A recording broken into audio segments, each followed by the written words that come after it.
પાયલબેન ગોટી એ આક્ષેપ કરેલા કે પોલીસે મને ટોર્ચર કરેલી છે, જે બાબતે અમરેલી જિલ્લા પોલીસ અધિક્ષક સાહેબ દ્વારા એસઆઈટી ની રચના કરેલી છે। એ એસઆઈટી ની ટીમ તરીકે આજે અમે તપાસના કામે પાયલબેન ગોટીના ઘરે નિવેદન લેવા માટે ગયેલા અને નિવેદન દરમિયાન પાયલબેન ગોટીએ જે પણ લખાવેલું એ અમે વિડીયોગ્રાફી સાથે નિવેદન નોંધેલું છે। બાદમાં અમે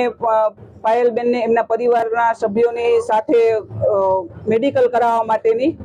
એમને જણાવેલું હતું કે તપાસના કામે આપણે મેડિકલ કરાવવું જરૂરી છે, જેથી પાયલબેન એમના પરિવારના સભ્ય સાથે રાખી અને એમના કઝિન સિસ્ટર અને એમના એક અન્ય ભાઈને સાથે લઈ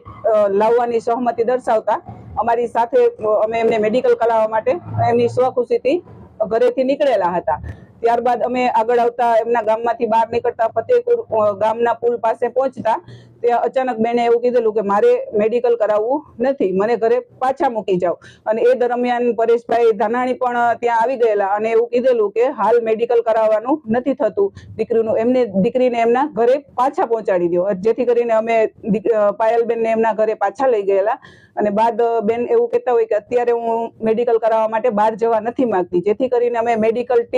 મહિલા મેડિકલ ટીમને